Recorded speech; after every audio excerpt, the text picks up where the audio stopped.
Lukman Republik menghadirkan informasi dari dunia politik Kabupaten Jember. Fraksi Partai Nasdem didukung oleh fraksi Gerakan Indonesia Berkarya yang meliputi Partai Gerindra, Perindo, dan Berkarya mengusulkan hak interpelasi kepada pemerintahan Bupati Hendy Kusvirjon yang dinilai telah gagal melaksanakan 9 program janji kerja pemerintahan Bupati Hendy Kusvirjon. Teman pers dari berbagai macam media yang kami banggakan, hari ini kami fraksi Nasdem menginisiasi salah satu hak yang terdapat di dalam tata tertib DPRD, yaitu hak menanyakan persoalan kepada pemerintah dalam hal ini bupati, atau yang sering disebut hak interpelasi. Jadi kenapa kami perlu menanyakan ini? Karena ini menjadi bagian dari tugas pengawasan kami selaku anggota dewan. Karena kami melihat ada beberapa mekanisme pemerintahan dimulainya tahun 2021 semenjak Pak Hendy menjabat menjadi Bupati Jember, ini tidak bisa berjalan seperti yang diharapkan oleh masyarakat sesuai dengan rencana pembangunan yang sudah diterapkan di dalam Perda nomor 3 tahun 2021 tentang rencana pembangunan jangka menengah daerah, ya, atau Perda yang bersifat 5 tahunan. Jadi di dalam Perda nomor 3 tahun 2021 tentang rencana pembangunan jangka menengah daerah, ya, ini ada beberapa item penting yang sebenarnya menjadi arah atau haluan daripada pembangunan Kabupaten Jember. Itu ada beberapa jargon, ada 7, ya.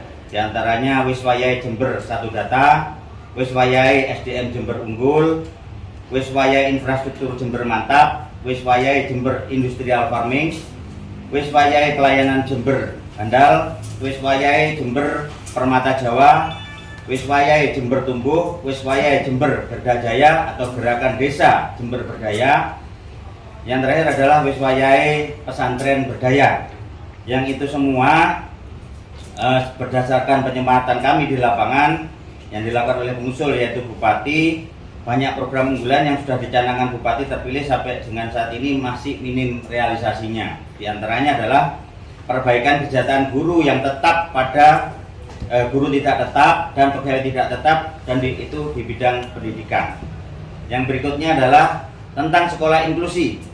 Guru pendamping khusus pendidikan ini hanya omong-omong saja. Yang berikutnya adalah pembangunan Jember Safety Shelter. Ini tidak pernah terrealisasi. Pembangunan Jember Outer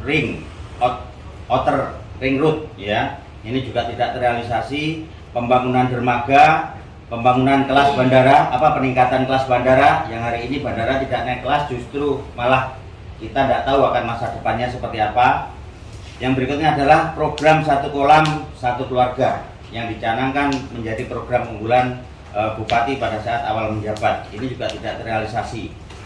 Yang berikutnya adalah pemanfaatan cold storage menjadi pabrik pengalingan ikan, revitalisasi koperasi dan UMKM, kemudian revitalisasi perusahaan daerah yang hari ini juga begitu-begitu saja, kemudian program wirausaha pesantren dan program koperasi pesantren.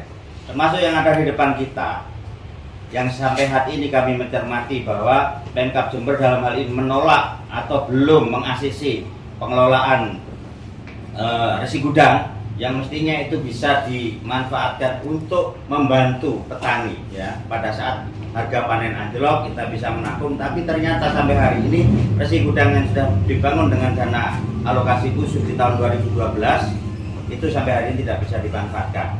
Untuk itu kami menginisiasi, ya, kami atas nama fraksi Nasdem menginisiasi untuk menanyakan itu kepada Bupati melalui jalur formal, yaitu tentang hak interpelasi.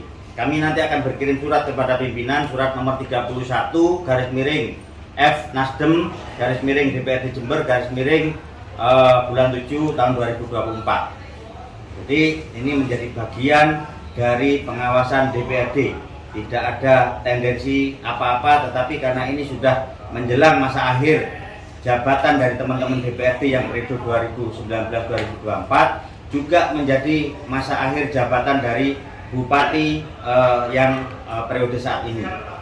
Jadi kami nanti butuh penjelasan mekanisme di DPRD akan kami lalui untuk bisa diproses melalui rapat-rapat pimpinan dan rapat-rapat formal berikutnya. Itu mungkin dari saya. Terima kasih. Billahi taufiq wal hidayah. Assalamualaikum warahmatullahi wabarakatuh. Waalaikumsalam. Yang asli berkop Partai Nasdem, fraksi Nasdem ini akan saya serahkan secara formal kepada pimpinan DPRD Jember, dalam ini Pak Dedi Dwi Setiawan dari fraksi Nasdem juga, yang kami berharap nanti juga akan segera diteruskan kepada sekretariat untuk dibahas dengan pimpinan. Selanjutnya mudah-mudahan apa yang kami inisiasi ini mendapatkan dukungan dari seluruh fraksi. Ya. Jadi yang tanda tangan di sini ini representasi dari fraksi Nasdem. Berikutnya nanti untuk tanda tangan anggota menyusul. Ya, ini ditandatangani oleh ketua dan sekretaris. Ya, ini dengan ini saya serahkan secara resmi kepada pimpinan DPRD untuk diterima dan ditindaklanjuti.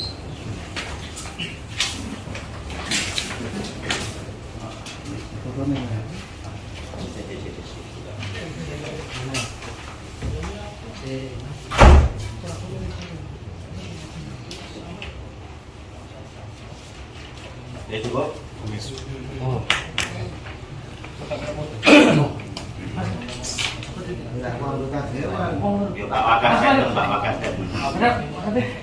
Pak Wakas statement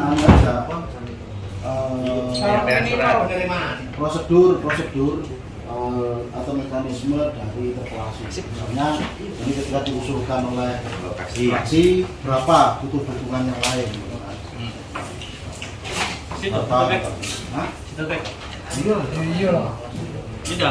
Syarat-syarat interpelasi itu apa saja, Pak? Maka bisa dijelaskan. Ya, yang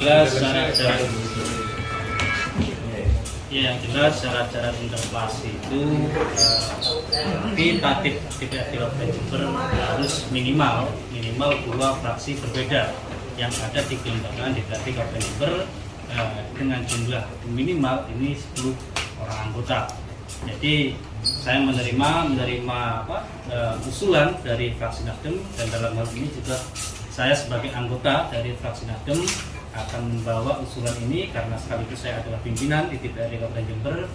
Kita akan sikap profesional dalam hal ini, kita akan mengikuti regulasi yang ada. Dalam hal itu tidak cukup untuk fraksi Nasdem saja, yang jelas ini adalah pintu awal bagi fraksi-fraksi yang lain apabila mendukung dengan usulan dari fraksi Nasdem bisa mengusulkan juga untuk fraksi-fraksi yang lain.